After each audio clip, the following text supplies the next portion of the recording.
I have a bajillion hours in The Sims, and I have bought almost, no, I've bought every single expansion pack. I've bought most of the other smaller packs. So I am a person that would definitely not mind purchasing something for Paralives, especially with the potential this game has being, it could be way better than The Sims.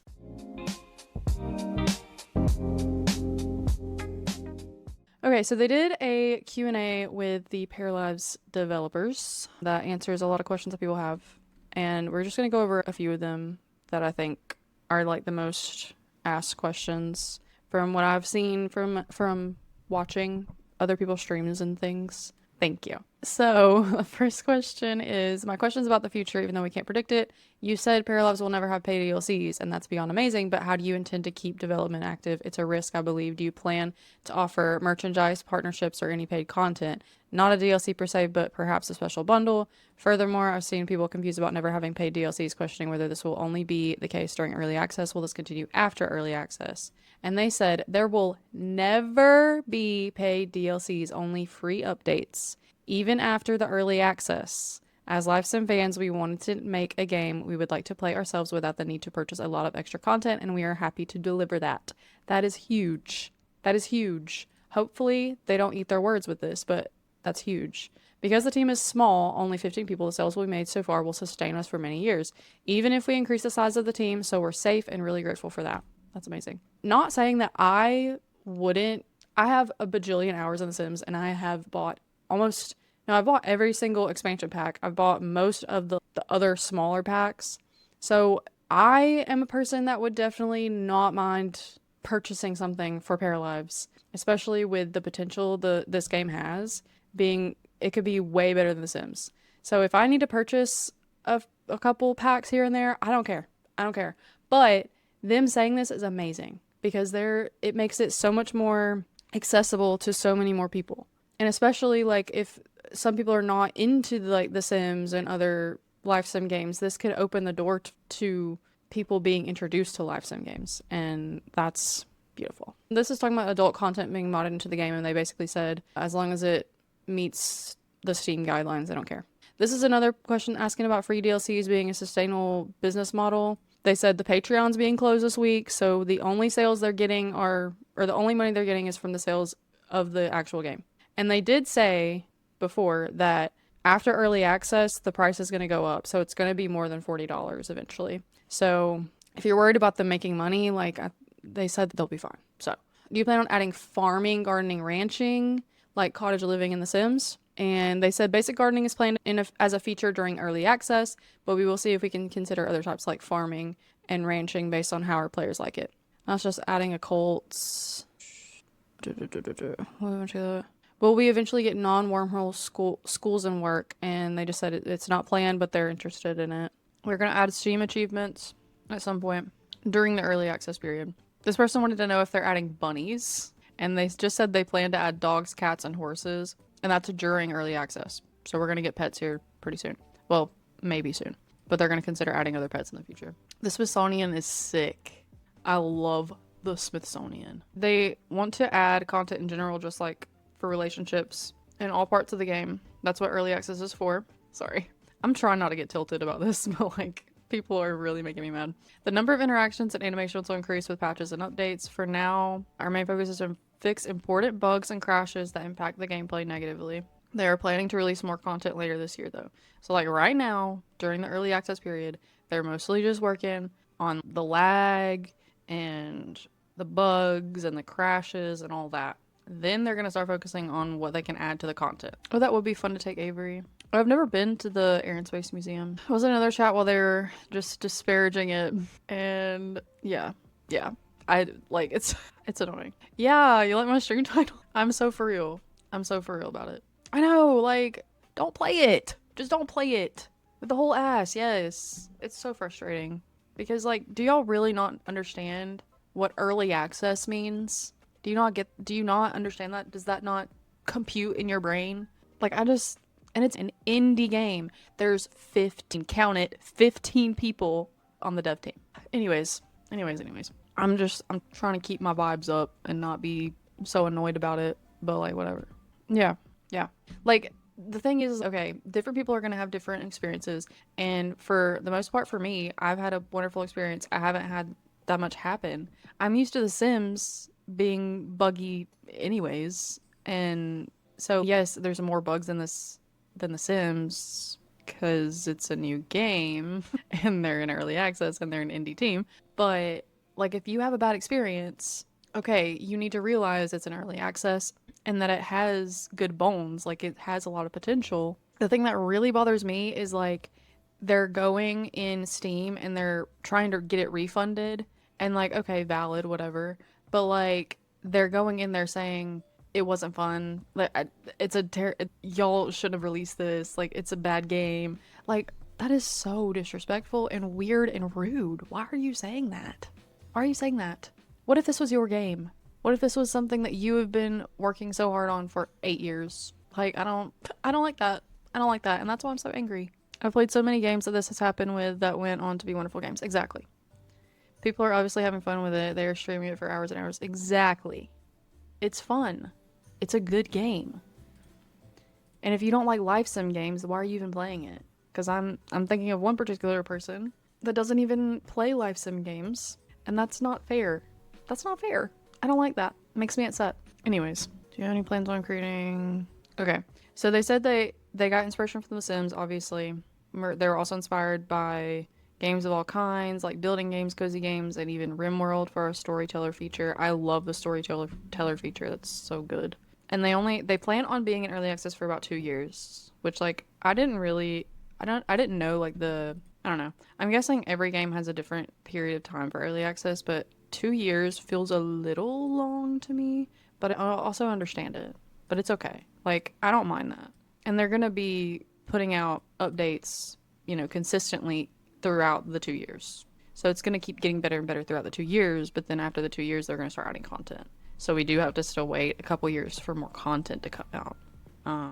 Or until major bugs are fixed, and we've implemented all the features we previously announced. So it could take 2 years, but it could take less than that. Yeah. No, I agree. Yeah. Yeah. I can see that too. They could have done beta testers. But I don't know the whole thing with beta testing, but how many can you have of those? Like, can you just have an unlimited amount of beta testers, or is it like only a few people? Because I think giving it out to the public, I don't know. I don't know. Yeah, I feel it's a mystery. That's true. I just know like giving it out to the public early release with the way it is now, I can see why people are upset. But I also am like, were y'all not? Did you not like read the disclaimer when it first popped up on the screen whenever you started playing the game? Like they literally told you there were bugs and all the things. And also, I'm pretty sure it was a disclaimer before you even bought it that there were bugs and there was lag and all that. So, yeah, I'm not mad about it either. Obviously. I'm mad about other things. I'm mad about people being mean to indie developers. That's the main thing I'm mad about. Palia has been in early access since 2023 and technically still are. They just don't advertise it that way anymore, so they could release on Twitch. Oh, interesting. I didn't know that. And thank God no AI was used in the development of Paralives. Period. Period. Yes, exactly. It has so much potential to be like one of the best games, one of the best simulation games. Like it could definitely overtake The Sims. And I'm a Sims girly. I love The Sims. We all know The Sims has a lot of shit that's, needs a lot of work. And they tend to just ignore us. And so to have people take all the things that we want in The Sims that the Sims team won't give us and put in their game, I'm like, I love you. I love you already. They said they're probably going to expand the team a little bit, but they like that they have a small team. They'll be working on fixing bugs and improving the live mode, or live mode, whatever, gameplay in the coming months and the following major updates. All features will have settings that will be added to the control panel. NPCs, well, you can mod their autonomy, their look, and where they live. TV channels eventually become a modding possibility. They're moddable now, it's through the skin system. Huh? I don't know. I don't know about mods, whatever. Could you potentially add vertical wall curving and the ability to duplicate? Do you plan to do more collabs? Ooh, do you plan to do more collabs? If so, I would highly recommend Stardew Valley when you finally have a gardening farming update soon. He said, we actually do have a collab coming up soon. Stay tuned. We had a lot of fun setting up these collabs. It would definitely be cool to do more of them when we have more time. NPC. Mods are goated. So that's cool that they're going to have a collab soon. Okay, so right now teen romancing isn't a thing they have, but they want to add in the future. Plans to work on Steam Deck verification. Super cool, and it's definitely something we're considering. We look into it later during early access though, and we will be considering porting the game to consoles and different platforms. They're gonna add more outfits, obviously. Oh, The Sims congratulated them? What? Really nice gesture, and we're pretty happy about it as fans of The Sims ourselves. Oh, Steam Deck verification. Well, we get nightclubs. We do have the Story Nook pub with a dance floor in the basement. We would like to improve gameplay around that in the future though. So the perks is something you should... Okay. Okay, so played a few hours and I'm a bit confused with the career stuff. Is choosing a new perk for your job supposed to increase the skill requirements? I saw the perks as something you shuffle around constantly, so after doing this for a few days, I need level 13 in programming in my rank 2 job, which is weird. Is this a bug, or aren't you supposed to change perks so often? Skill requirement goes up every time you use an upgrade point for your job, whether it is for a perk or an extra rank. You're right that it might not be very clear for now, so we should add more information so it is clear to the player. Okay. Ooh. In the future, we plan to release tools to let players draw lot perimeters, place roads, and more to create their own towns. That's crazy. We could literally make any size lots anywhere. What? We want to add more autonomous interactions and improve their balancing. Also have more autonomous interactions linked to the personality and other contextual aspects of the characters. At the moment, we do not plan to have a parallel system together cards. You currently do certain interactions for the menu after you have performed them via together cards. We certainly need more cards just in general and for specific contexts, and we need more ways for pair folks to prime themselves to be in specific moods, so you have more cards of that type, but we were happy with the together card system. That's one that I've been wondering about too. Will you or are you working on a multitasking system, being able to eat while watching TV or sat down?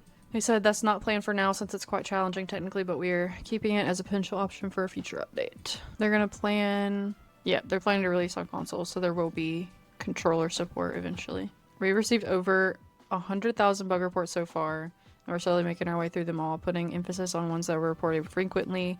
For now, what helps us most is details. The more information you have to give us about your computer specs, what you were doing when you encountered the bug, and any screenshots and videos helps. Yeah, they do. They do need a sit and talk option. Sometimes they do it. Yeah, 100k bug reports as well. Sometimes they do sit and talk with each other. Like if they're already talking and you have your para go sit on the couch, the other one sometimes goes and sits with them, but it's not every time. And so, I don't know.